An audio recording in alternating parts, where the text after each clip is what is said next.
I'm an artist, I'm a painter, I love to paint, and I am a community artist, which means to me, I like to work with other people and get to know other people through art making.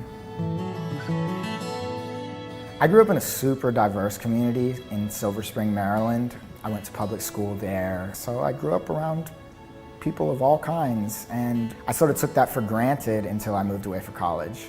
Learning about other people's experiences growing up, I quickly recognized that oftentimes folks are much more isolated from people other than themselves. And that was the first time I really experienced like overt racism. After college, I started traveling. I went to Thailand and ended up getting a job, really luckily, at an art studio there. So I started teaching, and teaching art, became part of my practice. And art became this way for me to connect with people. It was a little in to make connections with other people. And so I started recognizing it as both a career path, as an educator, and as a social practice, a way to engage with other people and other cultures. So I moved to Baltimore a couple years ago. East Baltimore, it's changing really dramatically. You have blocks of vacant homes.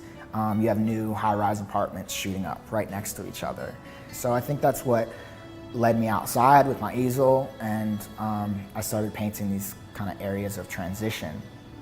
Facing change was my way to explore really digging deeper than what's on the surface level to try to figure out what's really going on. And as I was doing that, neighbors, residents would come up to me and talk to me, and I started really welcoming those conversations and asking folks about the places that I was painting.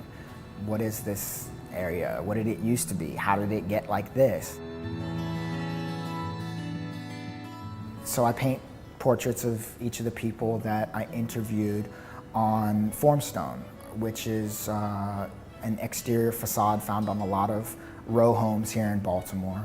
And I would collect debris from houses being demolished and paint their faces right on there. So the material that the portraits are painted on are actually part of this change that's happening. So there's this face, this portrait of a person who's experienced these changes on a material that is a byproduct of that dramatic change.